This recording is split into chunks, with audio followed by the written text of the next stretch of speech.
I'm feeling so nostalgic because the last time I saw you guys, and you were all in different classes, some of you were in the same class. We were in Comedy Bar in a live class, and I'm just feeling so verklempt. And we were all so young too. Yeah.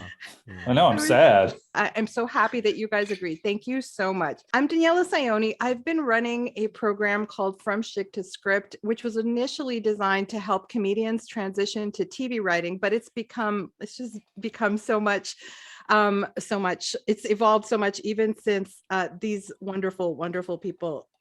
I was so lucky to have them in my class when we first started at Comedy Bar, but I never thought in all these years to like interview some of the alumni and especially the ones who are out there in the trenches. And I love you four. Can we go around and have you guys quickly introduce yourselves? Zoe, do you want to go first?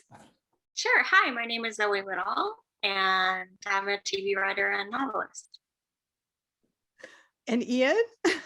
Hey, I'm Ian MacINTYRE. I'm a TV writer and comedy dork, and I was actually in the same class that Zoe took all those years ago. You were like alpha. You were like the first class I ever taught then. Oh, cool. Chris? My name is KRIS SIDDIQI. I'm a comedian. What was I in? Was I in the beta?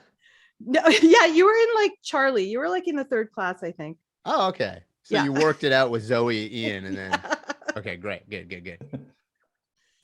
And I'm Richard Young. I'm an actor and a screenwriter. And I was looking back on my history. I think I took my classes in 2014 and 2015. I think in terms of like that's when I did my session. You're Delta. You were Delta class. All right. Oh my Semper Fi vibe we got going. Yeah. It's all my years on film sets. By the way, I retired. I'm not on film sets anymore, but we speak in pilot's code. So great. Thank you so much. So everybody asks me, and I never know what to say to this because it's a different journey for everybody. What happens after we finish comedy writing school? What happens next? How do I get to the next step? You guys all have different steps. Who would like to go first and tell people what happened on your journey to the point where you felt like you launched your career? I love how it's like you feel like we've launched our career. I can't wait to tell you what that would have happened. My career is still waiting to be launched. Yeah. No, I mean, you know what? Okay, well, I will say this. I mean, it definitely gave me a, the energy and the insight to be around so many people, to be around so many like-minded people who are really interested in that. It helped me contextualize ideas to move forward, to go what's the sort of business side. I think that's something that you bring that's really important to these classes too, Daniela, is the business side of things, because you can do the artistry and the writing side of things, just concentrate on that, but there is that next step forward of agents and packages and this and that and writing scripts. So I think that was, for me, after doing the class, it was really just the legwork. It was writing specs to fatten out a package to then give to somebody else, to then say, hey, do you want this guy to write on your show? So I think it was just that. It was taking all this sort of globule stuff that you get from Schtick to Script and then going, okay, well, how do I apply this to me now? And then just doing it step by step, at least. Yeah, I think similar to what Chris was saying, like for me, it was, I've been writing sketches and I've been, doing a lot of stuff at Second Cities, like educational and company and that sort of thing. And so like realizing, I mean, we all know this, is that doing the Herald Improv, like that's basically like a sitcom structure. So by you giving us being like, look, here's the structure. So for me, in terms of like me looking at sitcoms critically, actually looking at the structure of it, looking how to make those things work. And then, it's not just about like, oh, just make funny jokes or funny ideas. What's the actual story engine? How do you move things forward? So this is like, I feel like your class for me was like the first step of looking at like long form content, going from short form to long form, and giving that structure for me to start looking at the very long process of trying to learn how long form works. And long form, like, even I write also preschool stuff now, which is, only like 15-minute scripts. That's still long form. It's still like, there still has to be a structure. Like there's still much more steps than doing a 3-minute sketch or so. Did you find that you walked out of class and were like, okay, like, did you walk out there and into the business? Because you were already in the business as an actor, but how did your journey happen? Like, you know, the next few steps. Me, so like I think it was like 2015 is when, oh geez, when we did a class. So I was lucky that I got into another program called the Writers Guild Diverse Screeners program. And that Yes. was also additional stuff that it, you know, it was, I had a mentor that really helped work me through, like, you know, writing a pilot, and, you know, I had to write a pilot and a spec for that program. And then we had people read, you know, Writers Guild jurors read the stuff, and they ripped my pilot to shit, which was, which, you know, I think there's some validity, but a lot of it was like so negative. I learned how to give feedback properly. It was such like a soul destroy, like it was like really crappy that I was like, it felt like really personal, that I actually kind of like, I stopped writing. And it's really important to, you know, and it was kind of like, and then I wrote something else, which was like from the heart, very cynical. And then when I was talking with some agents, like I remember like talking to the agent, I told them the idea, and they were like, huh, sounds like you have to work, so you have some problems you need to work through. And that again was like, oh, I was like, oh my God, these are like the worst. And then in like 2016, a couple of things happened. A friend of mine, Bas Saranga, who's another brown actor, we'd meet each other in like auditions all the time. It's like, we should write something together. And I was kind of like a little bit like, while I was doing that, I wrote like I was very fortunate. I wrote a digital series called Sudden Master with Samantha Wan, who's on Private Eyes and a bunch of other stuff. And it was like an Omni series. But in terms of like, you know, writing a full-throated like half-hour comedy, I was very like hesitant. And fortunately, Bas, he kind of like pulled me out. We brainstormed, we put together something together. And then that got a bunch of accolades. And then that, you know, that kind of started that journey or so. So I guess when you talk about these stories, like it was like it was a longer journey for me, because, you know, it was, you know, sometimes you need to be around the right people. You can get some like negative feedback. Then you're like, cool, I guess I'm gonna focus on this now. And I think that for me, it was really that I had a friend of mine, Baz, that, you know, that we both, you know, we wanted to work on something together, and the joy of kind of partnering with someone and writing someone, and then that helped and ended up like stepping my career forward and stuff. Yeah, that's nothing about me. I'll let some other people know. I do have to say, Kris and Richard so we have another part of the program called Writer's Room, and people can choose to join Writer's Room and write a pilot, but you and Kris didn't write the pilot in my class, but Ian and Zoe did. So it can be really different. What I remember about Richard and Kris were you guys were incredible idea guys, because one of the homework things was come up with 10 premises.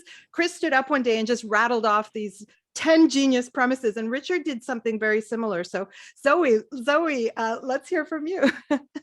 Sure. I had a really interesting experience in that, like, I remember loving coming to the class, loving the writing room, having this revelation of this is what I wanted to do with my life. And then it was sort of, you know, we did a performance of 3 of our scripts. I think Ian and I both had a table read with actors, and then you had some panelists from the industry come and listen. And then I ended up hitting it off with one of the producers, and she optioned my script that I wrote in the class. And then so, you know, from there, we took it to CTV, and we were able to sell it in the room, but I was so innocent. I was like, I'd never done any of this before. I was coming from prose writing, and I just thought that, like, that, I don't know, that my script was amazing. It was not amazing, but it was like, I loved your script. I loved your script, by the way. Yeah. I mean, and then I because I didn't really know, like, I had learned so many invaluable things in your class about joke writing structure, studying all the scripts. Like, I just felt like you really prepared us to go out into the world. And then there was the reality of figuring out, like, oh, what is the job, you know? Because through selling that script, I was able to get an agent, and then the agent was able to get me my first job on DEGRASSI, and it was really exciting and thrilling.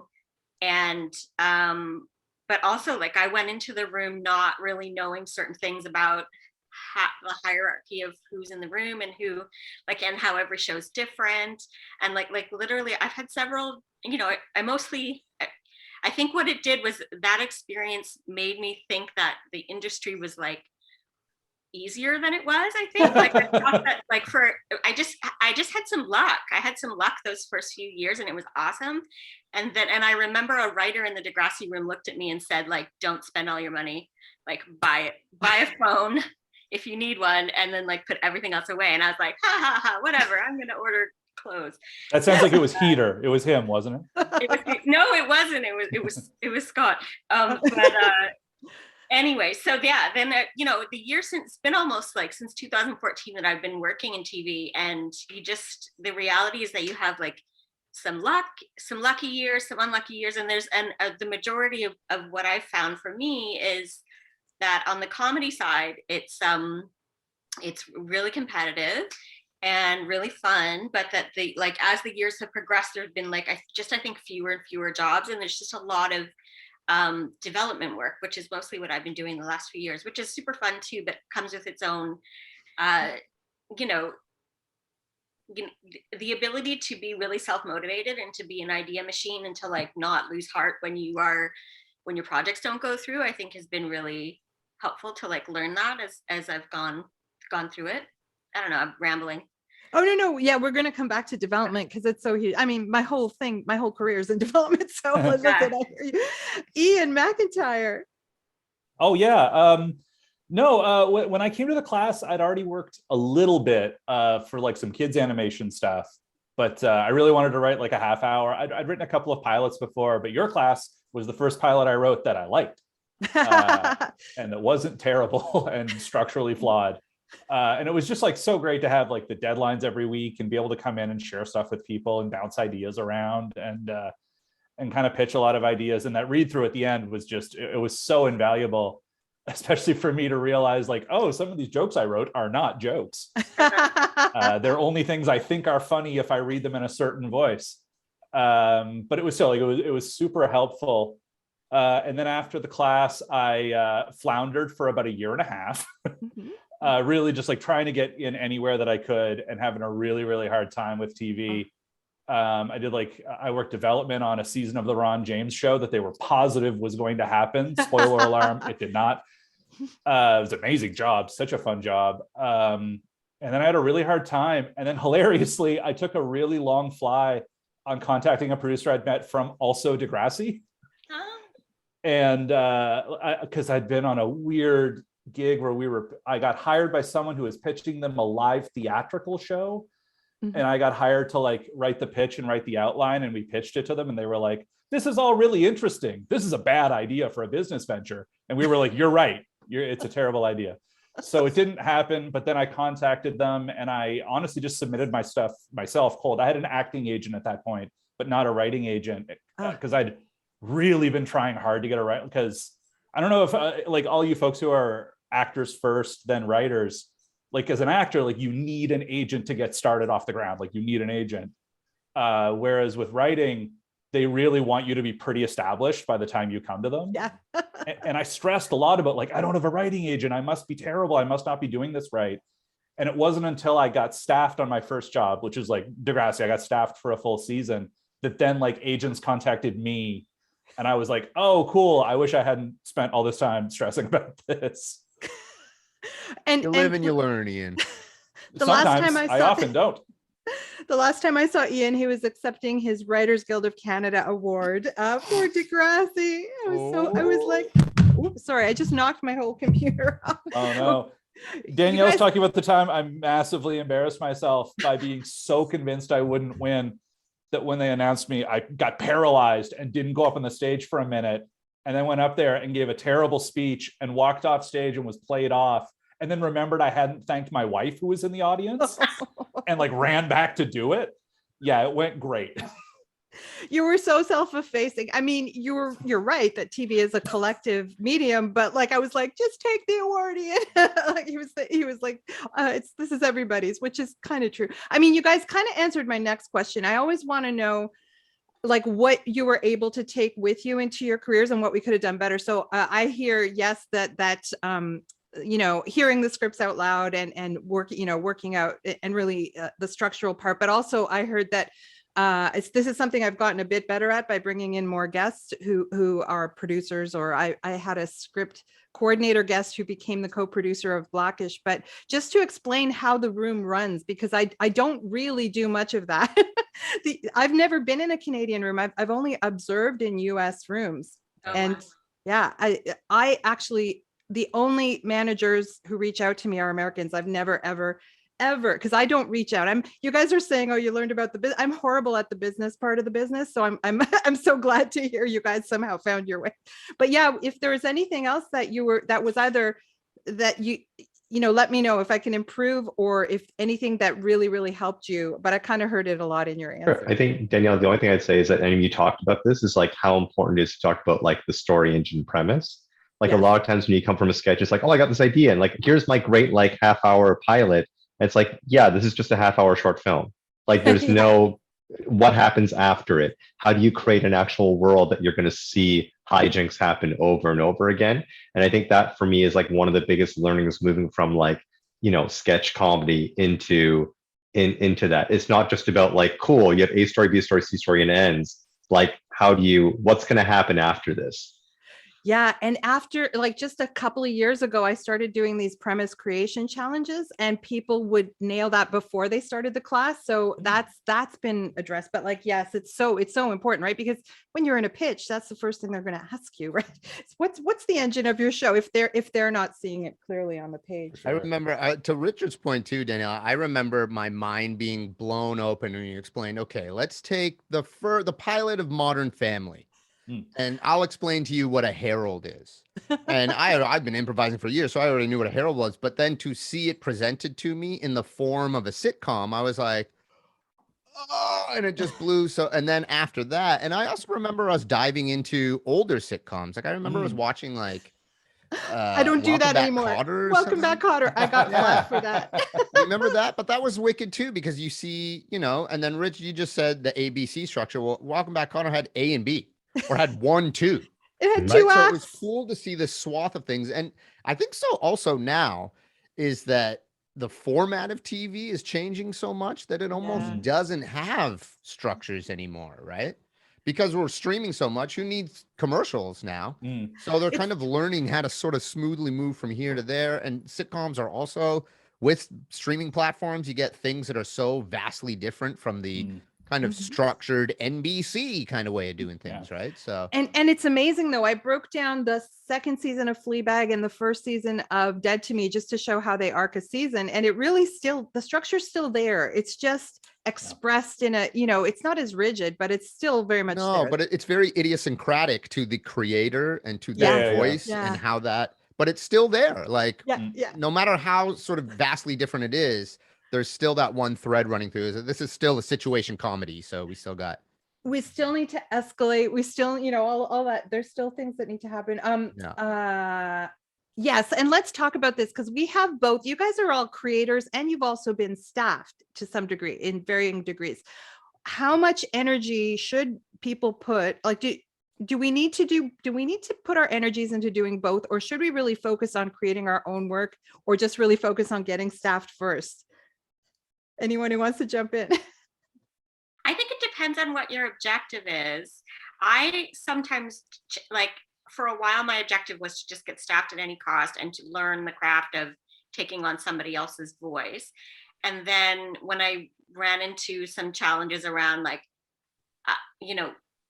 where I wanted my focus to be and how I wanted to make a living, that shifted to, if I really want to one day achieve the dream of producing or making my own work, then I really have to put all my eggs in that basket. But it's one helps the other, learning to be in a room, learning how collaborative TV is, seeing something from start to finish, watching others who have had more experience sort of keep the ball rolling, invaluable to when I am sitting at home working on my own ideas. Like, having that knowledge really, really helps. And just to your point before about like the business side versus the creative side, like I still think about things I learned in your class when I'm writing pitches now, like I still think about things that you taught when I'm watching sitcoms. I can see, the craft of it. And I think if you don't have that, then the business stuff doesn't matter, I think, sorry, go ahead. Oh, I was just going to say, I think a lot about the stuff that you're talking about there, Zoe, in terms of like the staffing versus the business thing, and pitching here in Canada. The one thing I find really hard is I tend to think, being here in Canada, we tend to think about things a lot through an LA paradigm and the way the business works down there. And the thing that I've learned over the years is that it's, in a lot of key ways, it's very different here. And one of the hard things is, like, in LA, there's just so much stuff being made and so much work that you really kind of can do that ideal path of like, I'm going to staff for a bunch of years and I'm going to keep kind of rising up the ladder a bit with every job. And I'm going to learn more and I'm going to get my feet under me and learn about producing.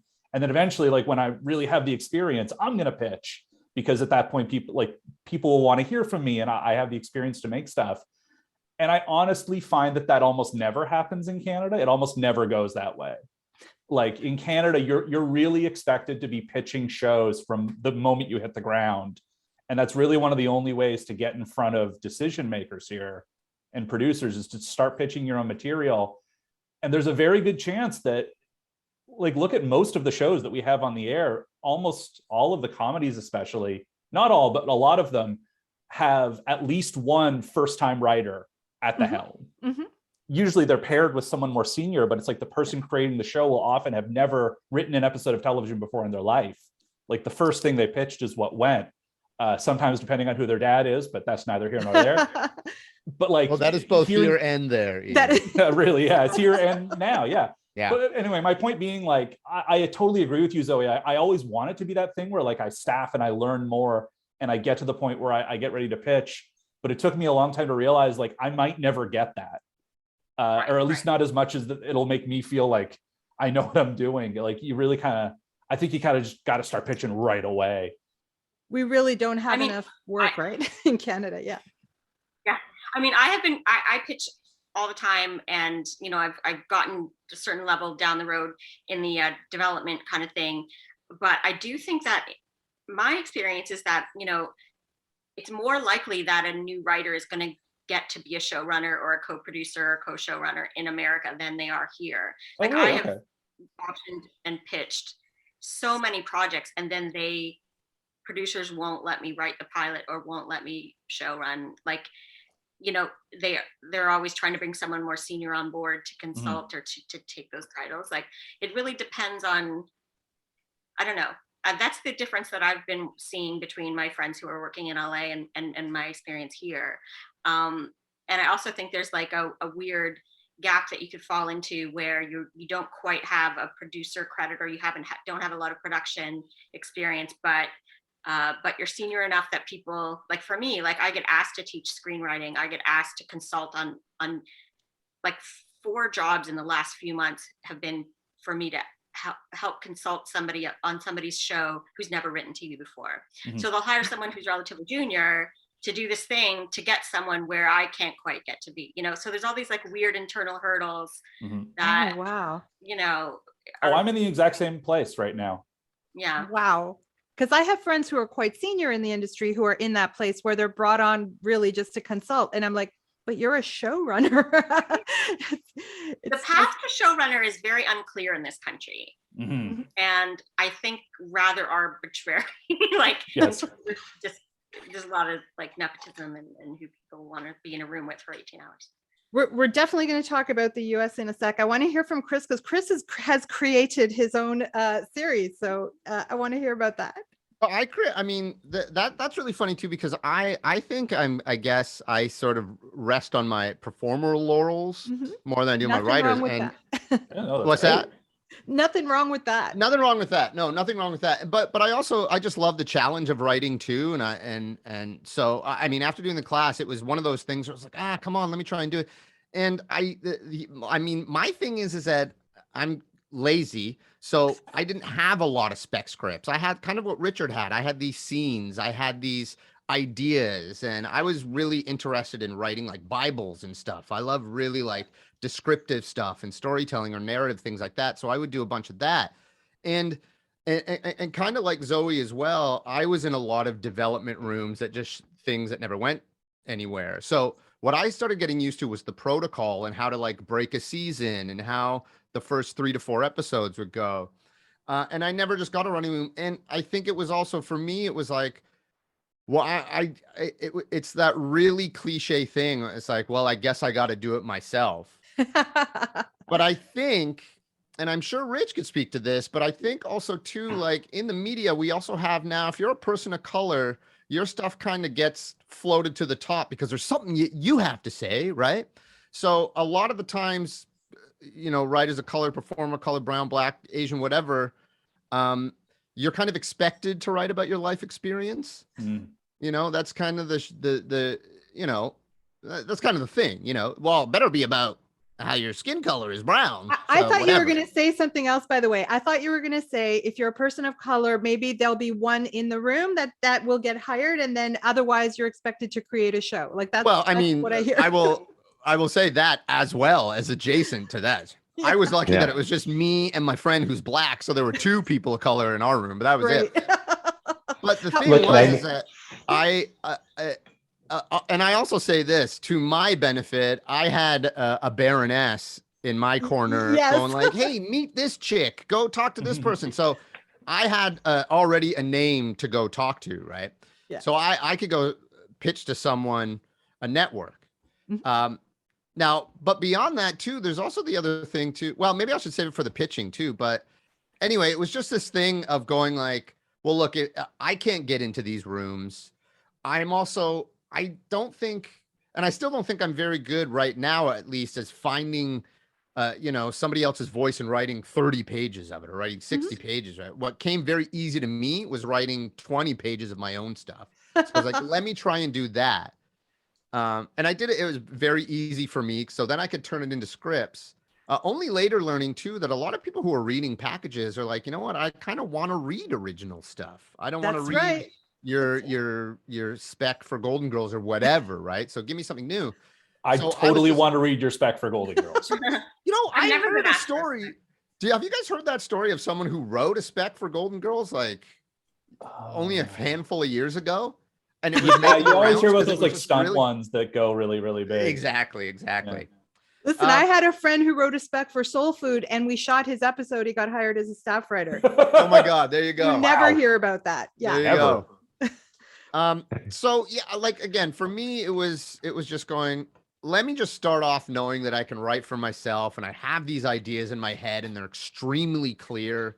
And it was very easy for me to write episode after episode for me and my friend. And then it was like, okay, well, there's an idea. Now, did we pitch it as a TV show? Yeah, we did. Did they go, we don't really have room on our TV show plate. Want to make a web series? I was like, I'll do anything. Yes. So it was that. I think a lot of, again, who you know, I mean, talking about showrunners and stuff like that, like it's really who you know. Also, as Canada, we're kind of stuck in this. We're like kind of 5 to 10 years behind everyone because all these old showrunners are still like, I can run your show, right? Like, Well, it's not even that. I heard that certain shows are doing like a 2-act structure, which is what the US kind of stopped in the 90s. And I heard that they're still asking you guys for spec scripts. They don't do that in the United States 95% of the time. They want original. So I had modeled everything in From Schtick to Script around the US. So I was like shocked to learn, hey, I got out into a writer's room and it was a 2-act structure. I was like, what? well, here's the other thing. Canada doesn't know what they want. So No. they kind of sometimes Which is, say can they be do, really but- good. Yeah, A bunch- exactly. It can be good. A bunch of my alum did get web series or at least got into development and maybe shot it. Richard, sorry, I want to hear from you too, because you also created a show. Did I? No, I mean, I mean, sure. I think, you know, to your point about like, should you be staffed or trying to write your own shows, that the original scripts I've written has got me hired on shows, like not specs. Like I'm not interested in writing specs. I'm like, no. And I think only like, what is it, the CFC program, you also apply, it's like a spec. That's the only reason I write the spec, to apply to this program. And no, I'm not going to. But like the script I wrote for the BIPOC Kids program, that got me hired on 16 Hudson, which got me Writers Guild stuff. The Can Do Attitude, which was the South Asian comedy that got me like Just for Laughs and all sort of thing, That's what got me hired on Overlord and the Underwoods, right? Like, and so and then Exalt, which is my sci-fi thriller, like that's getting a bunch of accolades because I want to move into the 1 hour space. And like now, as like I love writing in rooms. I want my ideal world is like developing my own stuff and then working in writers' rooms, because when I'm tapped out of like original ideas of myself, I want to work in a room where like these are great things, but also great perspectives. Like I'm a brown, straight, cis guy, and I also want to be in a room where I'm learning with other people, seeing how they work, different diverse, inclusive groups, and also like learning the best from them and jumping back and forth. But like even now, as Exalt, like I'm still working on it. But like this weekend, I was like, you know what? I need to write a new script. I'm gonna have to start the whole process all over again of like I need a new original. Not just like as a selling tool, but it's also going to challenge me, or like what things am I talking about. So this idea of like, you know, whether it's you should be focusing on one or the other, I think you have to do both. And I think that the stronger your original voices that you want to do is also going to get you hired on other people's rooms. Yes, amen to that. And have any of you at all worked in the US yet, or have pitched in the US or anything like that? Because we're all very aware of how it works down there. We all have friends down there. I've pitched in both countries, but I've only ever talked to production companies down there. Go ahead, Chris. Right. No, I was going to say I've pitched in the US, and it's, you know, very similar, you know, really straightforward. It's a straightforward thing, pitching. Yeah. I worked. Oh, sorry. Oh, sorry. Please go ahead. I was gonna say, I find the differences in the US, they tell you they don't want it right away. Yeah, or that they want to talk further, that they'll tell you right in the room, right? Yeah. They're really quick. Yeah. That's really cool. That sounds much nicer. That's cool. Yeah. No, I wrote on a show last year for everyone's favorite non-controversial broadcaster, BYUTV. I was, the Brigham Young University one down in the States. Oh no, you did not. Oh, look, Overlord and Underwoods is also pretty wide range, right? Yeah. I will say, like, when all that stuff kind of came out, I was like halfway through the contract and I was like, I didn't know any of this, but the conversation ball was already rolling, and it sounds like it got resolved in a really good way. So I'm like, I was very relieved, but I was like, geez, we might have to do something about this on the show that we're on. But yeah, like working for them, it was pretty straightforward. I don't know if they'd be super representative of the States though, because it's a very small broadcaster and everyone was working out of Utah that I reported to and was working under freelance from home during COVID. Zoe, when you were on Schitt's Creek, was the writer's room in LA or was it here? It was in Los Angeles. Yeah. And so it was really funny. It was like kind of an American experience because we had the room on a studio a lot. And so that was really fun. Like I'd be eating lunch and walk by people shooting Scandal B-roll and that kind of thing. But it was different. I knew our room was quite small. And then I went to a party with my friend who worked on Brooklyn Nine-Nine, and everyone there was from Brooklyn Nine-Nine or Mini Project. And there's like just the size of rooms there. Oh yeah, I've heard crazy things like, well, I know that 20 is like an average for sitcom, but I heard that Chuck Lorre, there are 2 shifts of 20. And then they fire half the people halfway through the season. It sounds really like cutthroat and yet kind of fun and crazy. Jesus. Okay, so no one has really, I mean, Zoe, you came the closest because actually you were physically in LA. That's incredible. Yeah. And I did do some meetings and pitches and stuff while I was there, but yeah, it seems pretty easy. Like here, I've pitched to 3 networks. You can pitch to, by the way, anyone can pitch to any network in Canada. It's actually pretty doable, but there's like 3, I met the 3 people I needed to meet in Canada kind of thing. But, and let's talk about being hybrids, because you're all hybrids. Is this like a good thing? Is it a survival technique for comedy writers in Canada? Anyone can speak, you're all hybrids, so let me know. I mean, I can tell you my stories. Sorry. I'll just, because it's all like jokes and all that. I remember, as you know, I was an actor first, and then I remember having I had my script and I was trying to pitch my script through my agent. My agent came back, and there's a showrunner of like a very, very popular like Canadian TV show, and so my agent pitched to him and about this concept, and the guy was like, "Oh, Richard, like the actor Richard." And in my head, I was like, you know what? I've never booked on your show. I've auditioned, so I can't get hired on your show as an actor. And now, not only not hiring me as an actor, you're also dismissing me as a writer because I'm an actor, and you won't even book me on the show. Like, it was so frustrating to be like there seems to be this like divide between like, oh, are you really serious about writing, or are you really serious about acting? Yet at the same time, all the famous shows like Schitt's Creek, sort of,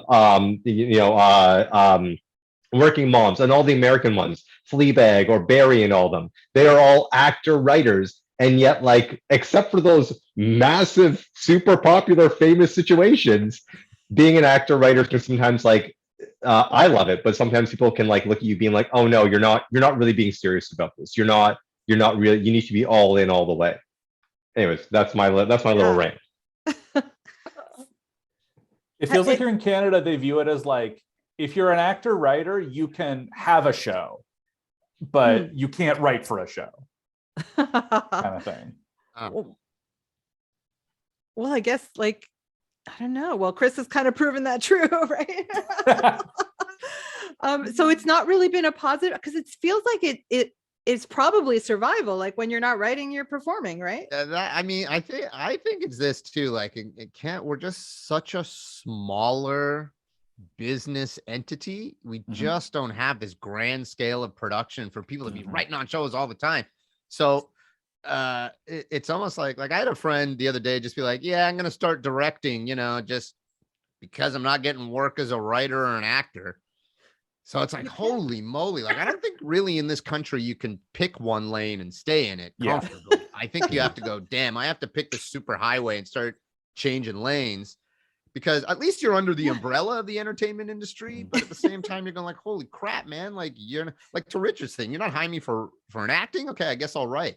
You're not hiring me for writing, I guess, should I direct? I don't know. And that's the kind of same as I'll talk as an actor too, is the same. Like there's like 4 or 5 casting houses that you go to, and all those casting directors see you, not 15 or 20 casting directors. So there's 5, and they all see you, and they go, maybe not this, maybe not. So they know you. They all know you as one thing. There's not a big swath of people to go, let's take a chance on this. So. And Zoe, yeah, go ahead. Sorry, I was just going to say, I think for me, it's more of a default. It's like, okay, you can't just keep doing this. Let's try this. Okay, I can fall back into performing, but let's try that. Okay, so yeah. And when you're a performer, like, I don't know, I miss the immediate feedback. But Zoe, I'm including you in the hybrid, because being a novelist and a screenwriter, or there's many people who do that in the country too. How's that been for you? I find it really complimentary, because I sit in a room by myself for months and months, and then I get the social collaborative aspect of TV, and I find it's really helpful. And I also find like, writing TV has helped me wrestle with plot and prose has helped me wrestle with story, so the main, what's great is that like, what helped me get a foot in the door, I think, is that a lot of folks in TV production are really interested in books, or find it impressive that you could sit and write a book.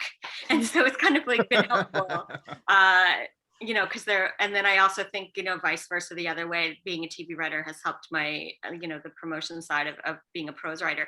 But so like creatively and business wise, I think that they've been both complementary. And also it's helped me just, I think I was interested in TV creatively, but I was also interested as a way to make money and make a living, because it's so hard writing books and making money.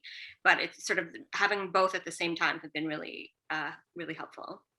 Oh, great. Yeah. I don't think I could just do one thing ever. I call myself, and most of my students in all the various things I teach, they're multi-potential. I'd say all have, I call them side hustles, but your side hustle becomes your hustle. So you're multi-potentialite. Let's talk about diversity, because Daniela, just before you interrupt, I do want to say, like, even though I was making jokes, I do think that there's a huge advantage of being both an actor and writer. I think that, as a writer, the fact that I've been able to watch auditions from like all the people who are on the shows and that sort of thing, like it's been eye-opening to see like, oh, there's so many people. And when they pick the person, it's like, you could have picked that person or 5 underneath. So it really helps me in terms of like my own confidence level, in terms of like understanding, like when I'm now writing a script and like trying to deliver stuff like looking at them breakdowns, being like, oh, why are these breakdowns garbage? Oh, now I know why these breakdowns are garbage. Or like for a comedy script, when they're like, they've probably written all this stuff in, and then it's like, oh, we got to get the page net count down, so let's delete all the parentheses, to the point that when there's an act, then I realized when I get this actor, like, I have no idea what's happening in the scene, because all the writers know, because they've had this whole thing. So I know for sure, like, being an act, like, it's definitely, I mean, I haven't booked more as an actor, but I'm a lot more, I feel like I at least understand a lot more of what goes in the process now, that it definitely does not, it affects my self-esteem a lot less when I'm not booking, or I kind of get the sense of like, oh, this is the purpose of the scene, here's what they're looking for, here's what I can do. Yeah, it's been interesting to be on the other side, when then I'm as the writer in the room during casting, and then talking to the cast director, and they're talking to me like I'm an actual human being. Like, it's like, oh, this is so surprising. But yeah, that's what I want to say, is that I think that they do compliment, they do work. So I don't think there's anything wrong. I think it's fantastic to be multi-hyphenate. I just find that it's interesting how other people seem to discount That's the fact the that you're side eye. multi-hyphenate. Like, are you Yeah. really? Yeah. No. I listen. I mean, I was worse. I was a script supervisor for 30 years. So it's like, you have no Mhm. creative bone in your body. You must. Mhm. But yes, you know, on a craft level, what I noticed, just this is a big generalization, but I have a lot of performers in my classes, and they tend to write the best dialogue. Like, it's the most sort of realistic. From, you know, people can hone their skill in that, but it's amazing to me how that is a natural thing, that performers with a decent amount of experience are very good at dialogue, and that's a huge part of the writing. So I think it's because we're so used to saying things all the time that when Yeah, we deliver really. something, we go, well, that sounds dumb. So as writing it goes like, oh, that sounds weird coming out of my mouth. Well, I definitely too found like having a background in acting made me a lot less stressed when it came to pitching. Like, Yeah. just being comfortable talking in front of people and being kind of taking the focus and being the center of attention. Like, I have one friend who was in a room, amazing writer, really, really smart guy. But when it came time for us to pitch like we would break all the episodes and then have to pitch to like the higher up executive producer. And he got so nervous, and he would have to have everything written down, and he would practice it and all of this stuff. And I would just like write the beats up on the board and just talk them through it. Pretty relaxed, and it seemed like we both kind of had the same outcome. And I was like, man, it's really nice not to be so stressed about just explaining a thing out loud. Great. No. Yeah. People, you know, it's funny. People will self-deprecate, because I've gone in and consulted on award stuff and things like that. And people who win will be like, oh, you know, I'm a new writer, but I was a performer, and they self-deprecate. I'm like, no, I was a performer is good. It's a good background for writing, or I am a performer. I know we've pushed off the diversity question. The reason I'm asking, about 75 to 80% of my students are women, people of color, queer people, that is my jam. That is who I love to teach. Sorry, but I do. It's just extra for me, because the stories are so, and it's like Kris said, you don't have to write your stories from your life, but being personal is really important, is a really important value that I teach. Just being personal doesn't have to be literal. Like, you know, Ian, you wrote about superhero, you know, the friends of, yeah, it was personal to you though, even though it wasn't. It's largely a show about failure, but yes. yeah, exactly. That's exactly. But yeah, I often, you know, people ask me, how realistic is it that they're going to work in the business, and how fast, and what are the opportunities like? And I wonder if you guys can speak to that, being out there in the rooms and what you're seeing. Well, I have, with all this stuff, I mean, to your point, Daniela, before, I've been in many rooms where I have been the only person of color, or the only brown dude with another black person or brown person, or, you know what I mean? So it's so still got a long ways to go. I mean, we're also coming off the hump of like Kim's Convenience being right, gone off the air, and all that kind of wave going through, right? And so, and I think, you know, we're only 10, 15 years away from Lil Mosque on the Prairie, you know? So, and I think, again, that what's coming when you have a creator who's black, brown, Asian, I think also queer voices too, these are kind of the things that you feel, uh-oh, I have to lead my show with this. You know what I mean? This has to be, yeah. My friend Daryl and I, we have this thing that's like, you know, white folks can make up shows about being a serial killer and then taking an improv class and doing that, you know, like, but we can't because we have to make it about a Black person being a serial killer and taking an improv. So it's always the skin color that leads for us, right? And I think when Canada has still yet to step away from this very pearl clutching kind of like, oh, let's not talk about that. And it's kind of like, you know, I think Zoe and I were blessed to both work on Baroness, where it was kind of like, well, fuck, let's just talk. Because it had, Nice. in that way, it had a real American air to it. Like, just like, let's just fucking say this because we can, A, and B, we're all wanting to talk about it. And that's actually kind of the vibe that I took into my show. It was just like, well, I'm just saying shit that I say to other friends. So this shouldn't be as hard hitting to an audience when they hear it. But I think that's it. I'm also still being asked, hey, do you want to write like the Brown scene in this? Or do you want to, so it's There's like, a Brown scene. Oh my God. right? That's- Do you want to write Yeah, like stop calling it that. no, it's a person of color or a POC scene or a BIPOC scene or whatever it's called now, whatever abbreviation or so it's still there. Like it's one step forward, one step back, 2 step forward, 1 step back, 1 step back, 3, 1 step. So, you know, and again, I think it's just Canada being Canada. You It's know? not only Canada, by the way. I get the craziest stories from women, especially on big American shows. But Oh, I'm sure God, it's not yeah. only women. They're just the ones who tell me about Right, it. yeah. I've Absolutely. I've been I noticed like my first 3 or 4 jobs that I was hired to write the gay scene character. Like Yeah. several yeah. times I was brought into shows where they were going to have a major gay character that year, and so then I was the story person on that, Right. which was super weird. Yeah, when you have to and- speak for an entire Yeah. It's a monolith, set. right? All the time. Yeah. Yeah, it was bananas. But I would say that the one thing I wish I knew before I went into these jobs was that every showrunner is different, and every showrunner will have different rules about how they want their rooms to work. And so I left a job where the showrunner wanted people to be idea machines and to be constantly talking. And then my next job was with a showrunner who didn't want anyone to contradict him ever. And so they, you know, so any kind of critical disagreement was not good. Whereas the last showrunner had been someone who really wanted like all the ideas possible to try to come up with the best story. And then the next, you know, I was in a room on a show where the showrunner kept pitching something that I thought was really dated and homophobic. And I had just come out of the room where the showrunner didn't want any disagreement. I was like, oh my God, I don't know what to do. And I asked a writer who had a little more experience, who was also in the room. And they were like, yeah, don't say anything.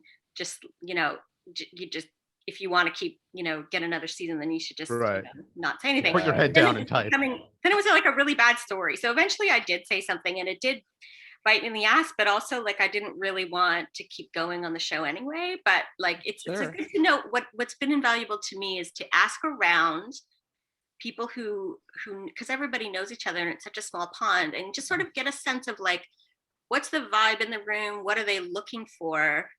So that you can know what to expect when you get there. Just because it's like, you know, it's a relational environment. It's all these, there's going to be different social dynamics. And yeah, like you were saying, Kris, Baroness was like one of these experiences that was so ideal, in that it was like, you know, probably the most positive, eclectic room I've ever been in that way. And that's the kind of experience where I think if I were to ever be able to run a show, would take, you know, that from that experience to think about how the best way to do it, you know.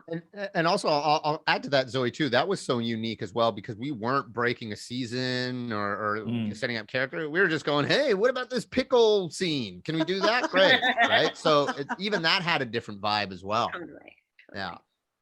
Well, I hope Carolyn doesn't get mad at me for saying this, but Carolyn said to me, you're running your writer's room really egalitarian. That's not how it works in comedy. It's really, really cutthroat out there. And I was like, well, we don't all have to do that, right? We don't have to do that to work in comedy. Not at all.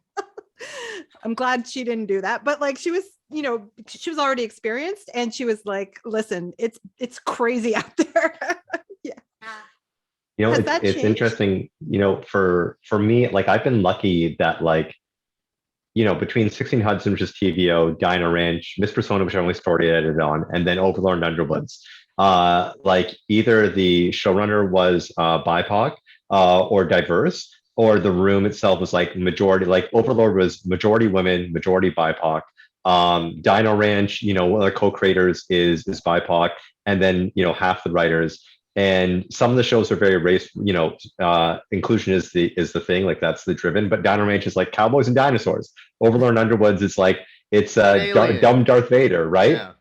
And so I think that I've been very fortunate that the rooms have been very inclusive and also positive. Like we all have their own dynamics.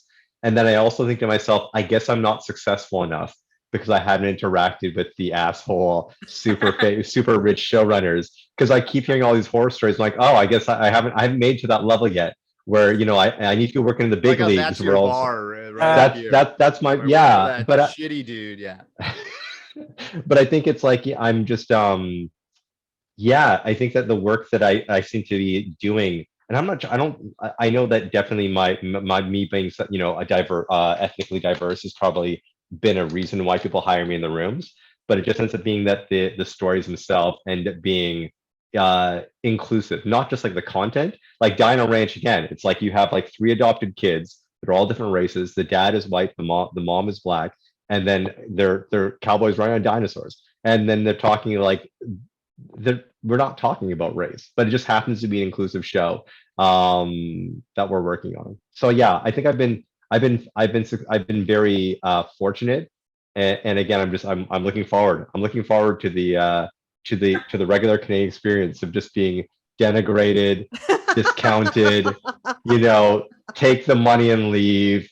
You're gonna get blacklisted. By the way, we're only paying you scale, so you got to suck it up. Like I'm really looking forward to that, to a whole career of that. I will say this is a bit of a U-turn, but a thing I did learn over in optioning work and selling shows to production companies is like, so for example, I have 2 shows, they have trans lead characters, and I was able to negotiate in my contract, to hire as many trans people at all levels. And so there are ways you can do that before you're in a deal with someone who you may not end up agreeing with or whatever. There's like, That's great. Oh, this is a good segue into development. I know, Ian, you were so politely quiet during the diversity conversation. You're such a kind ally. No, I want to hear what Ian has to say. well, 'cause Finally. you've seen some shit. No, like what have you been seeing in the rooms? And then let's talk about development after that. Yeah. What have I in what? On a diversity level, do you feel like most of the rooms you've been in have been equitable and I don't know, on any kind of diversity level? I mean, I feel like lately it really depends on the project. I definitely the WGC keeps a lot of stats on this stuff. And it definitely seems like in the last couple of years, it really has increased. Yeah. Especially, the one thing that's curious from reading the stats is that it really seems to be increasing kind of at the story editor and executive story editor level. And then when it's not increasing as much in sort of the higher producer, EP, co-EP levels. So hopefully you start to see kind of more diverse representation up higher a bit. But it does sound, at the very least, it sounds like with story editor and exec story editor, it's definitely making progress. I had the pleasure earlier last year. What is time anymore, you guys? Right, exactly.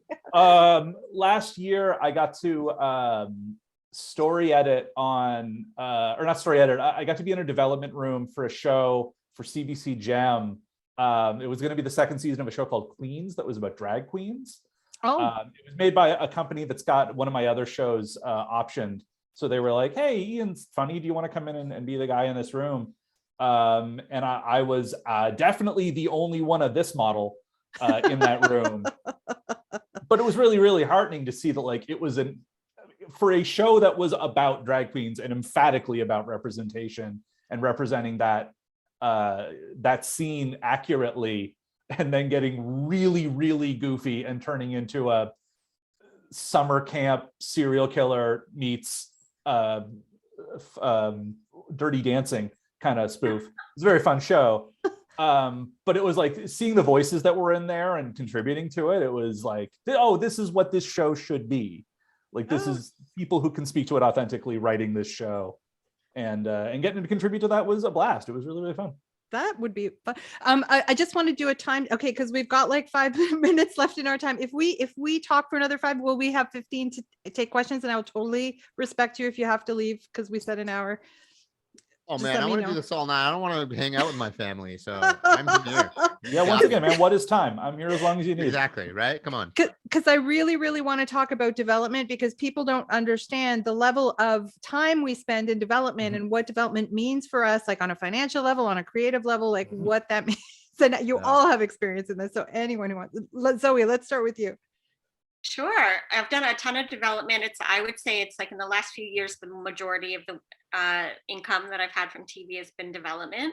And it's like, it's pretty exciting because you get to start from the ground up and work on your own ideas. I've also come in on other people's projects to consult in that way. And yeah, and it was confusing to me at first, like the amount, because I'm a prose writer, I was like, I can make a living just coming up with ideas that never go anywhere. Like, that's actually kind of its own heaven, you know, like this is fun and weird. After a while, it is like, I am really excited for the day that something really goes, but it's a big part of the industry. Yeah. And Ian, Yeah, you just said you had, oh yeah, go ahead, Chris. Oh, Chris, you got something to say? I'll go after. No, I was just going to say that what I found about development too is that, and I would say this actually too for like writers and creators. If you're interested in developing your own idea, this is what I found is that if you've got your stuff, go around and meet production houses. I would say even before you go to networks, because networks are going to say, hey, great idea. Who's making your show? And you'll go, hey, I don't know. And what you really need is someone from a production side, a business side, who's savvy enough to hear your idea, know that it's good, and then go, how are we going to make this? And then go, okay, we can make it. Now go pitch to network. So when they ask you who you're going to make it with, you'll say, I'm making it with, you know, Matchbox Productions or whatever. So, and that's been my experience. Now, my experience with a web series too was kind of nice and a bit slow going. There's a couple of years, but it allowed us the point to write a few episodes, then go, great, write some more episodes. Great, go, great. Now do them again. And like, okay. So it was a good long process, but it never got to the point where it was like, oh man, when's this going to happen? I mean, I probably did a few times, but then when I'm doing it in other writers' rooms too, I'm usually doing it at a production company. Like usually the production company's putting up the writers' room here, there. You're at the production company's offices writing this room as you're going. So that was a big thing that helped me realize, oh, at the very least, when you're in development, it's having that one person on the actual development side, like a production company, is key to that. Great advice. Yeah, And- no, absolutely. I remember like very early in my career, like before I had a writing agent, I did try and get meetings with networks, and it was the exact same thing you just said, Chris. Like I'd say an idea at them that half made sense, and they'd be like, that's nice. Like find a producer to partner with. It's in a lot of ways, like at the end of the day, trying to get a show made really is like, it's almost like applying for a business loan or looking for investors for a small business. That's exactly what it is. Yeah, exactly. It really is. And at the end of the day, they want the people who are going to give you money, i.e. the network, they want to know that there's someone on board who has experience making a thing. Yeah. Especially for someone like me who's never run a show before. Like, I really feel like I can't just go into a network room and be like, you know, this guy, trust me to make this show that I will figure out eventually. Like, I need to go in with like a pilot written and really like a bulletproof pilot, and then pitch it to a producer who's then going to workshop it with me. And then they are going to present a case to the network, and they'll be like, we know this guy hasn't made a show before. We promise we'll hire a grown up to actually show run it. That's always in my contract in that exact language. And then they'll be like, and we know what we're doing going forward. Well, by the way, now we not only write a pilot in my class, we write a sales Bible, because it's so, Nice. I like to lock in cool. that pitch deck before I even pitch. Richard, do you have development stories? Look, I mean, like, I think just, I don't think I have as much a development experience with that as these fantastic people on the panel. But I think that talking about how the Bible's an essential step. I think that it's not just like a sales tool, but like I remember writing the pilot and then being like, oh, I need to like get into the weeds. And then I'd write the Bible, which will answer the questions of the pilot. And then I'll feed back into the pilot being like, oh, okay, there's what has to happen. Especially with my sci-fi thing where I actually did do a lot of world building. It's like I had written a pilot trying to struggle through, and like I had to do in the Bible, like I had to do a bunch of, thoughts, like really think about this. And then it came right back. So I think that instead of looking at the sale as a Bible, it's like, oh, it's another thing. It's a tool to sell. It's like, no, this is the crystallization of what this idea is going to be. And then your pilot should then over deliver on the promise of that. So it's and like, yeah, and it's a great tool. When I look at my Bible, like, and I used to have like just like text Bibles, and my most recent one was a bit more PowerPointy, and I was like, oh, what's this artsy thing I'm doing? But now I'm like, yeah, I like this. This is a good series. I want to watch this. Like Richard, that's to your point. You need a Bible. It's not something you can go, oh, I don't want to do it. It's like, shit, I got to do it now. You need it. That's what networks and production companies ask for. Okay, good idea. You got a Bible? No. Well, okay. I will say, just from my experience too, Richard, I also had like an hour-long fantasy thing that I had in development with CBC a while ago. And it really kind of was that thing of like, do I want to write a full Bible or do I want to write a pitch doc? Because like when you're going in and pitching to them, especially if you've got like a pretty high concept premise, it's that thing of like, how much information to throw at them enhances the pitch and how much is too much, and makes this thing seem impenetrable, and at least or overloads them with ideas and going, what exactly right. Like in my situation, like I wrote the pilot that I liked to think was pretty self-explanatory and contained. It was not. And then I wrote like a 5-page pitch doc that expanded the world and fleshed it out. And then we were lucky enough that CBC gave us the development money to write an episode 2 and then a full like 25-page Bible where I really got to like kick out the jams and explain everything and backstory and all that kind of stuff. Oh, great. I just want to make sure I haven't left anything out. Oh yeah, what the last question, very important question, because I remember bringing in guests and you guys, I remember some of you in the audience looking up at the panelists. Now, you guys are the panelists. If you had one bit of advice for a brand new writer starting in the business, knowing what you know now, what would that be? Okay, I would say that prepare yourself to be able to let go of ideas, like to be an idea machine. And when something doesn't go, just move on to the next thing. It's like a really fast pace, I find. And it's hard when you're like a little romantic and you get attached to things. So that's a good idea. And then the other thing that I didn't know and that I kind of wish I knew, and that was the opposite of the fiction world, was that TV people are real sweet talkers. Like they think a lot of people are going to be like, honey, you're brilliant. You're brilliant. And then later to be like, oh, wait a second. Like, so be aware of take that compliment, but also like, there's a lot of smoke and there's a lot of like schmooze. Yeah. And if you're like a weird introverted writer, you might not get it at first. So, but it's fun. That's the fun part of it. And also, really when you were talking about production companies for development and that sort of thing, like, when you go on general meetings and you meet people and you start to have experiences, eventually you're going to want to develop friendships and professional relationships with people who you really want to work with so that you'll know who's right for which project. And that's a good thing to keep in mind when you're doing those general meetings. Great. Yes, they're all about relationship building. Chris, what about you? Me? I totally, to jump off Zoe's point, absolutely. You get used to cutting. Just get used to cut, even overwrite, because you got to cut everything. You got to cut. You get used to. I remember there was a moment in one writer Zoom that I had where I was like, oh, I know why I'm not being asked back for the next show. That was because I had one point when someone was like, here, you got to rewrite it. And I was like, Argh! I was like, oh, I got to check myself because no one wants to see it. Just get used to cutting, write a lot.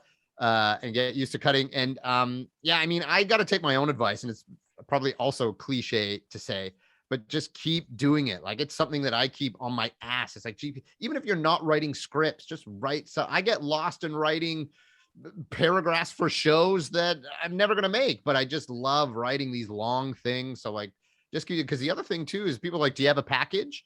And you're like, I think so. And I'm of the mind of like, look, anything can go in your package if it's good, but just keep doing it because you get Great. used to throwing out the stuff that you don't need. And as comics, I mean, we knew that before we started screenwriting. I got so used to that at Second City that you gotta right, sniff right. your sniff. So you just go, okay, great. Don't marry every one of your jokes. So Richard. I think that for me, when you're writing your original, there is this kind of beauty, like I can take as much time as I want and fine tune it and that sort of thing. And it can be a rude awakening when you get on a room. It's like, nope, this is it. We got to write. We got to write.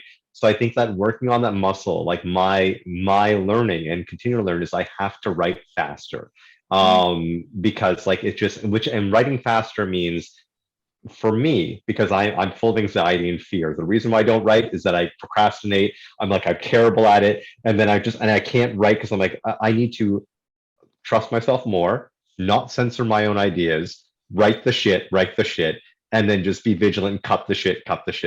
And I mean, I do it when I'm on a show, and then sometimes it can be great, but then also like no one knows that I'm freaking the hell out and then cramming at the last second, or like maybe or it's taking forever because like I'll sit there for like days trying to write and then distract myself with something else, and I feel like I hate this.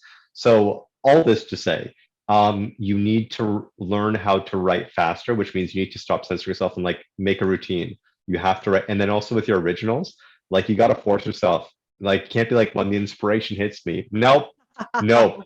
This is it. You have to do it now. What's in your head? Write down, and you can correct it later. Like it's an ongoing thing that it's like you have to work that muscle, or it will atrophy. Great. And you won't survive if you get staffed in a writing room. Sorry, it's like it has to get done now. And Ian.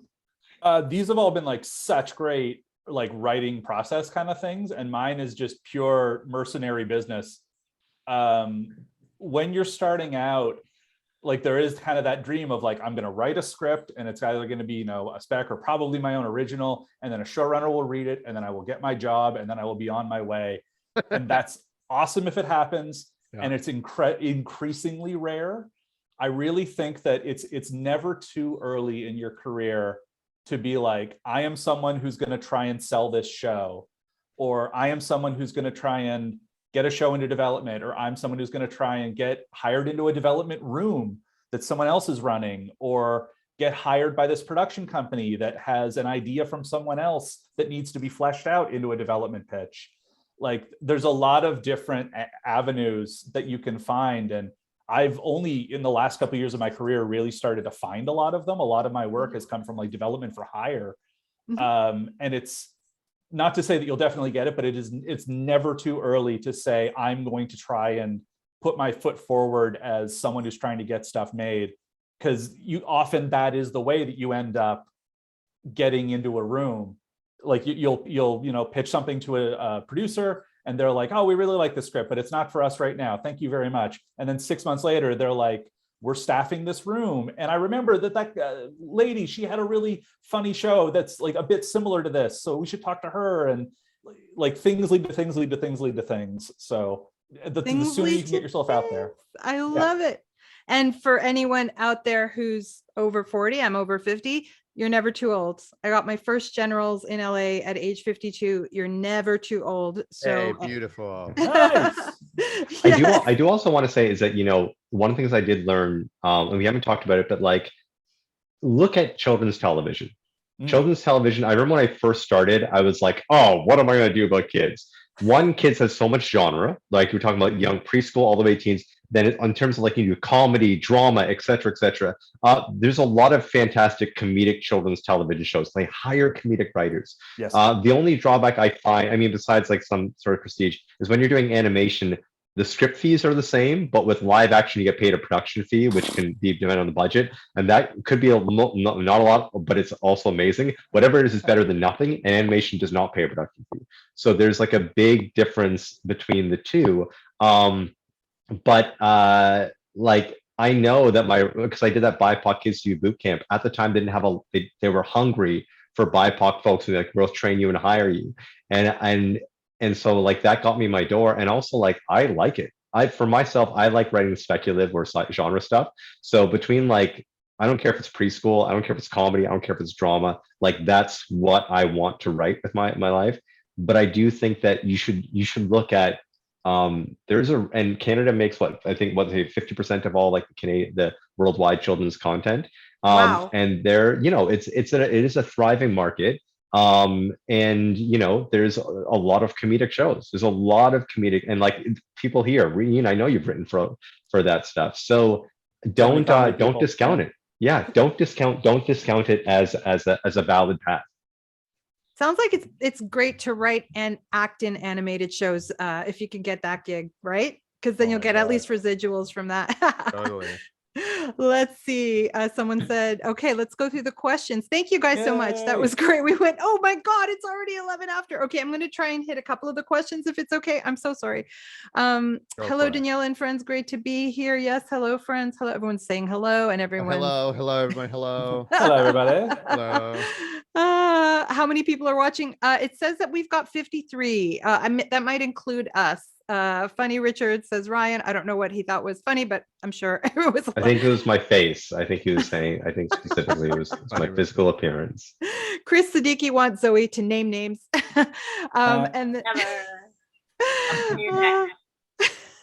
hi to all writers of color from Farah Mahmoud.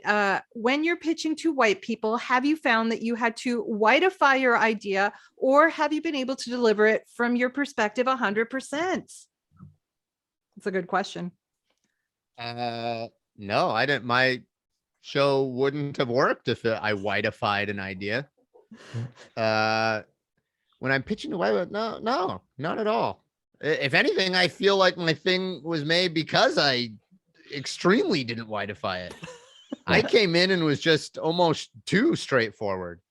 I said, I've been watching so much Canadian television. I want to see a show that has no white people in it. And they were like, really? Like that was some big groundbreaking idea. But no, I don't never do that. Your idea, that's not going to be your idea if you change your idea for who you're pitching to in the room. They don't want to hear what you want them to hear. They want to hear what you think to make. So never do that. Yeah. I think, what I will say, which is a very fine nuance, is I think exactly what Chris is saying is that look, Chris, you're looking at me as if I'm totally going to contradict you. I'm not. I'm going to be like, I think it's fantastic. But I think what's important is, I talked about this like workplace empathy, not just in pitching, but in general. Who is the person you're talking to and what is their knowledge? So like when I was pitching with Fast, like Can Do Attitude, which is like a South Asian thing, South Asian comedy, and specifically it was tied to South Asian culture, there are very specific nuances. So if I'm going to pitch to a white person and I can't use the shorthand, I'm going to have to, in my pitch, here's this thing's going on. Here's why it's actually a big thing. Maybe we're white people, this is how that works, not for when it works here. And that's not just like a race thing. It doesn't, whatever the culture you're talking about, like if it's going to be about queer culture or women, like looking at the other person. And I mean, yes, it means more emotional labor that you have to do. But if you want to like I have to communicate, why is it that this story, sure, you might not get it. Let me put you in the world. This is why these things are crazy. So when this happens, it's fucked up, as opposed to being like, oh, it's just a regular thing. I don't know why it's such a big deal. So I think that if you know that if you're speaking to a very specific, from a specific point of view, you got to explain the point of view, whiteify really means. Like, how do you whiteify something? I mean, if your characters are like, it's the Fresh Prince, but they're all white. Is that what you mean? I think it means talking down a little bit, like, you know what I mean? Like making it easy. I mean, to Richard's point, we have to do that in stand up too. If you're playing in front of an audience who's not from the big city and you're talking about, you have to clarify it in your setup, and it's exactly the same, Yeah, no, that's a great point. Yeah, I don't actually know what whiteify means, but but it's interesting. Like, do you talk to people differently? But you do if they don't have the specific cultural knowledge that is like the hook of your show, maybe, right? Sure, yeah. If they don't have the reference level, absolutely, and you have to like explain things and not roll your eyes, explain things, but explain things that have to do with the story, characters, blah blah blah. Then. I'm seeing Farsight here. It means use a name like Jane versus Fatima in your show. Now, fuck that shit. Use Fatima.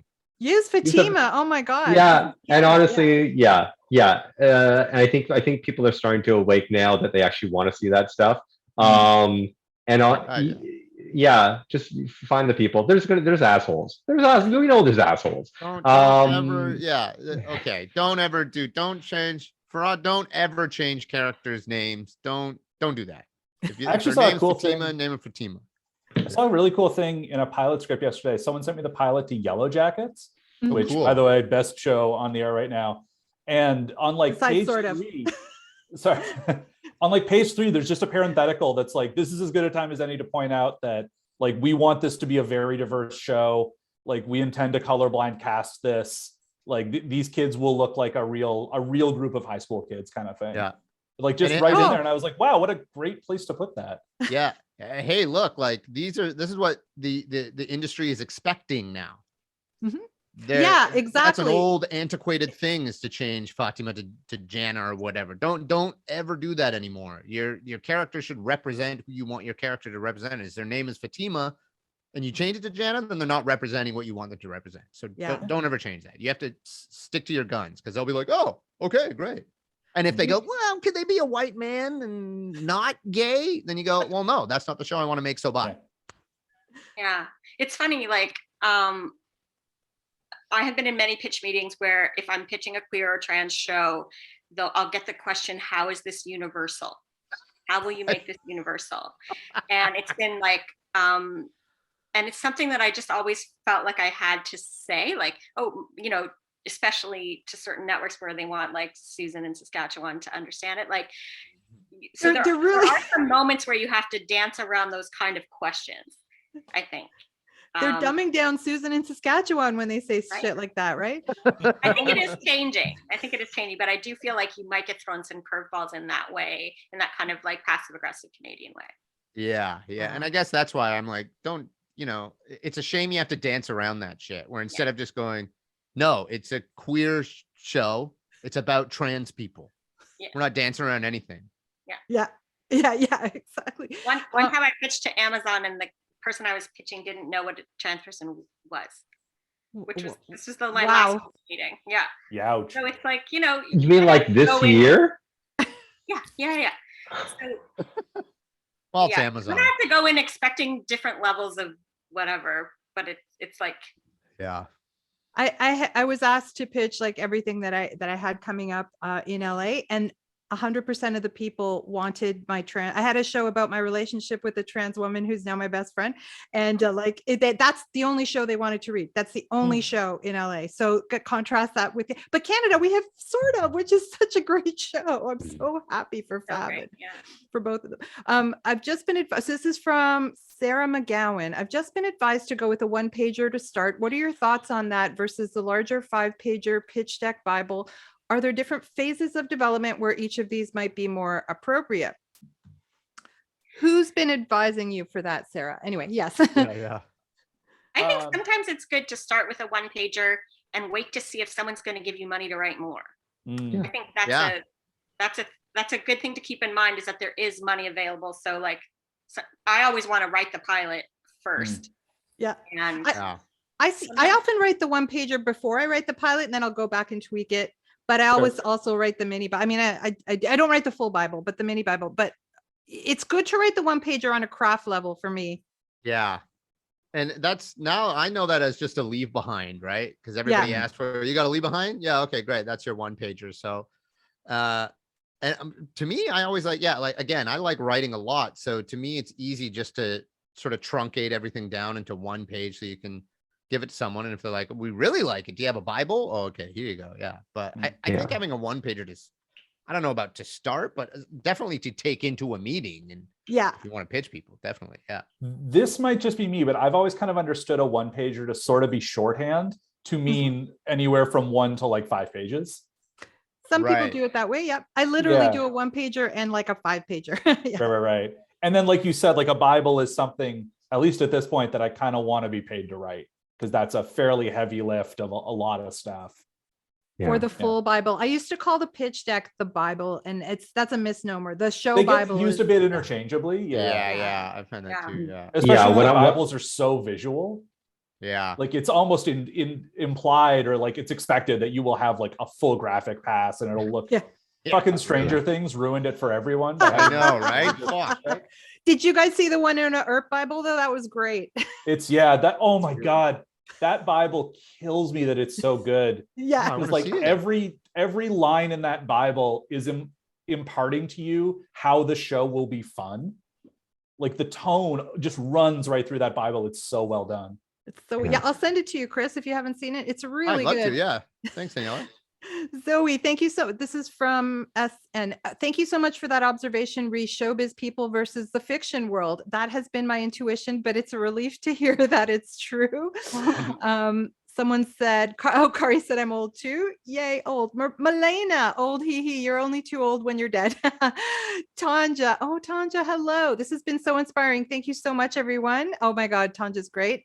Sarah, yes, this has been great. Thank you so much. Veronica, oh yes, this is a huge question. Sorry, Veronica did send this to me in advance. It's so important to her to hear the answer. Most of you know I'm deaf, and most starting jobs involve note taking. So that seems like a non-starter for me. I'm wondering if you worked in a room with a person with a disability and was it accommodated? Veronica, I do know that on In the Dark, which is a show about a blind woman, there is at least one blind writer on staff. So they certainly accommodate him, but you know, I actually personally don't know of any other examples. Yeah, I don't think I've ever been in a show with someone who has a disability or any sort of divergence or anything. I was on a show where our script coordinator was dyslexic. Mm. And I think he had talked to the showrunner about it ahead of time. But like, honestly, it was really just kind of like every now and then, you know, we just give him an extra minute. Oh, that's great.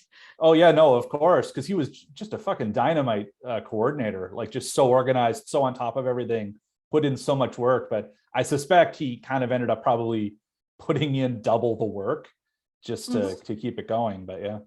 Veronica, this is advice I give to a lot of my students. Don't start as a script coordinator. It is a great way in, but write those specs and get out there and be writers. I think that's no diss to script coordinators, by the way. Obviously, like one of my best friends went from script coordinator to showrunner, but you don't necessarily have to do that. It can be a long road. It can make your road a little bit longer than it needs to be.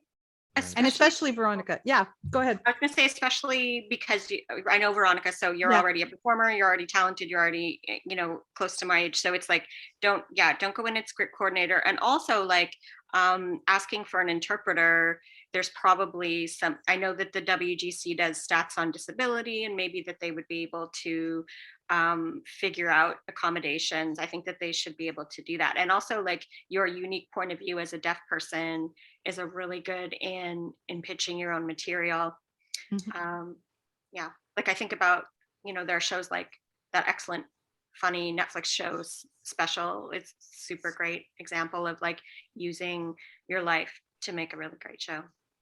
Yeah, and like it's funny because Veronica's developed so many shows in the class, and Veronica, you've never done one about being deaf, and which is great. I love that she does like she is still very, very personal as a writer, but she's actually never done one about being deaf. So that's interesting. I'm sorry, I have to go. Okay. No worries. Really Thank fun. you, Zoe. So nice to see you, Zoe. Good to see ya. We went way over. I'll just see if there's any left. Oh my God, there's so many questions, you guys. There's a couple in the Q&A if you want to grab them out of there, like the Q&A section or whatever. Oh, see, this is me not knowing. Oh. Wow. Ryan Singh says he's happy to hear this. I don't know which part. For those of you who act and write, how do you balance the two career paths? Good question. That's a big question. I don't know if there's just balancing or just this endless amounts of expectation. Yes. I think that's really like, you know, if I'm writing, like, great, I get money, so I guess I'm not acting now. And then when the writing's happening, I think it's how would you balance it? You know, when the writing gig happens, it can be like a long, decent paycheck, which is great. And then sometimes you can talk with your agent, being like, look, if I have auditions, fortunately with COVID, it's all self-tape now. But then you can also say, like, in my contract, if I get like a day or two, like on a gig, can I go off and do that? And kind of like try to build your contract or work with them too. But but I think especially when you're starting out, it is easy to make it work because you're probably not acting or writing that much as well. Yeah. Yes. Yeah. What Richard said. Yeah. Okay. Okay. The white effect question was there. Salima Nawaz, have you all focused on comedy exclusively in your pilots and pitches? Do you see any advantage or disadvantage in developing comedy and drama simultaneously? I think that's an Ian. What's also a Richard question, but yeah. Yeah. Actually, kind of like you mentioned, Richard, I am also a big nerd. And I want to write genre stuff. Like I really, really want to do that. And yeah, the first thing that I got into development was a comedy for Nickelodeon in the States. The second thing was the hour-long thing for CBC here. So yeah, I haven't noticed a huge drawback in terms of it. I definitely like, there's a bit of expectation of like, oh, you've never worked in a drama room, so even more would we have to hire adults if this show actually goes anywhere to control you and, you know, run it and actually tell you what to do. I also tried. I really want to see an out of control Ian MacINTYRE. Oh, it would just be like sleep until noon every single day. Well, there you go. And then eating a lot of junk food. No, the other, and I've also tried to write horror stuff, which there is kind of a market for here in Canada, particularly features. But I was stupid about it. Someone recommended to me that I try and write a horror feature, and like a low budget horror feature. And what I heard was write a very high concept horror comedy. And That's great. I don't know. I had it with a production company for a shopping agreement last year, and they went to all their financiers, and all of them came back. They were like, "We don't think the comedy of this will travel overseas, so we can't get money to make this." So that's one hard thing with comedy, is that you're largely speaking to like North America with it, like maybe the UK. It can sometimes travel a little bit less. And Richard? I know that when you're, you know, if you are, you know, niching yourself being like comedy, is that if you are then also developing a lot of specs, you'll have like 5 comedy specs or something like that, or 5 comedy samples. Whereas if you end up having like, I have a preschool and a drama and then a comedy, so it's like great, but like when someone's gonna be like, oh, we love your stuff, Richard, we love your comedic stuff, can you give us another?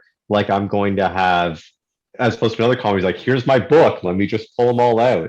Whereas like, does my sci-fi thriller help if I'm going for a comedy room or not? I'm going to take one piece of advice. I talked with Jenica Harper, who's a showrunner on Jan. She's fantastic. But awesome. On top of that, she's also written for like The Order, which was like the Netflix like werewolf show, Reboot the Guardian Code, and that sort of thing. So she's written all this stuff. And I asked her, like, I was like, I want to have your career, Jenica. What do you got to do? And Jenica's like, you know, it's great. I love doing it. It's like, but she told me, and I don't think I'm violating protocol or privilege, but she was like, but a lot of times she ends up being like the second person people think of. Like when they're thinking of like a drama show, it's like Jenica's like, oh yeah, she also does drama. She does a great. Or when thinking of comedy, it's like, oh, they also do comedy. And now because also Jenica has been show running Jan for so long, I'm sure people are going to forget that, yes, she also writes like fantastic drama.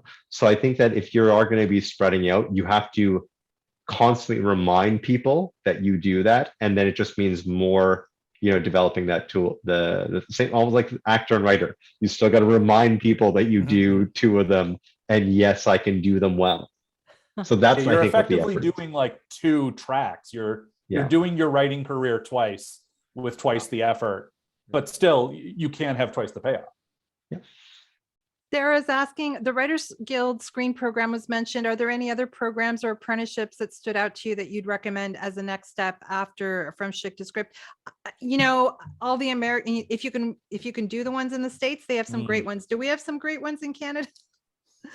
I would say things like if you are BIPOC, BIPOC TV and Film, they have a bunch of like the Kids TV program, the Drama Intensive, you know, all those initiatives. So BIPOC TV and Film, there's that group. The Warner Media Access Spotlight, which the deadline was January 14th. I think that is for diversity of different types. I think is it not only just BIPOC, but I think also on the gender and sexuality spectrum. I'm not particularly sure. So those are those particular programs, like The development NSI, programs. I mean, the NSI and Telefilm put in that's not TV, that's features, but Telefilm did put a bunch of money into racialized producers this year, which was great. Yeah. But yeah, and I- yeah, go ahead. I personally think if you have a masterclass subscription, or if you can split it with people, I think that Chandra Rhimes class, I think, was Yeah. fantastic. That's a Aaron good one. Sorkin was also good. N.K. Jemisin, who is a Black science fiction or speculative fiction novelist, I thought that her class was fantastic for world building. Like, I was like, oh wow, this is Oh, I amazing. heard about that. Yeah. Yeah, I highly recommend. And like her, like the book that comes with it is that some of the masterclass booklets are like, oh, why did I have this? But her N.K. Jemisin is really great. But like, yeah, those are the ones that I think, I think Chandra Rhimes is very much like a very structured class in there. Sorry. Okay, that's it. That's all I'm saying. I watched the Steve Martin one and I was like, whoa. That, Stick to comedy, Steve I Martin. know. You're a I was bad like, teacher. this Was it about art thin. collecting or? No. He's one of my favorite creators, and Me that was too. thin. I have to say that was thin for sure. Ruh-roh. Well, yeah. Oh, I was just going to recommend the Ryerson film and television course is great for TV writing. I hear Humber has a really great program for that. Yeah. I think George Brown has some really good classes on George that. Brown does. Yeah, definitely. And a lot of people they do. recommend the CFC, like the TV writing program. It's an excellent program, but in my experience over the years, it has really become a program for people who already have a fair amount of experience. Oh yeah, yeah. Oh yeah. Oh, for sure. Yeah. Like Yeah. it originally started as like for people who are getting into the industry and have no experience, and now it's like you have to have staffed on several shows before they'll even look at you. Right. There's Yeah. I'm going to be teaching at the Pacific Screenwriting, that's a good one, program. Allison. We Sorry. had one of our From Schtick to Scripters is in that program, but that's specifically BC, so specifically West Coast. Oh, But cool. honestly, the best thing I ever did was enter a whole bunch of contests and win a few. And when you win one in LA, they cart you out. They just cart you out to all the. It's just keep Cool. going. Like don't That's awesome. underestimate. Yeah, don't underestimate what competitions can do for you. Thank you guys. Wow, we went so over. Oh my God, I owe you guys all. Thank Not you at all. so much. And thanks everyone for being here. Do you want to plug anything before we say goodbye? Is there anything you want to promote?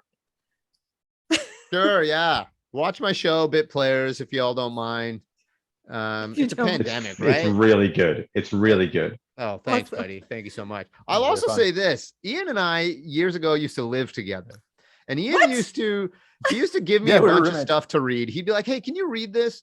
And I'd read it and I go, "Ian, you're such a fucking good writer. You got to write."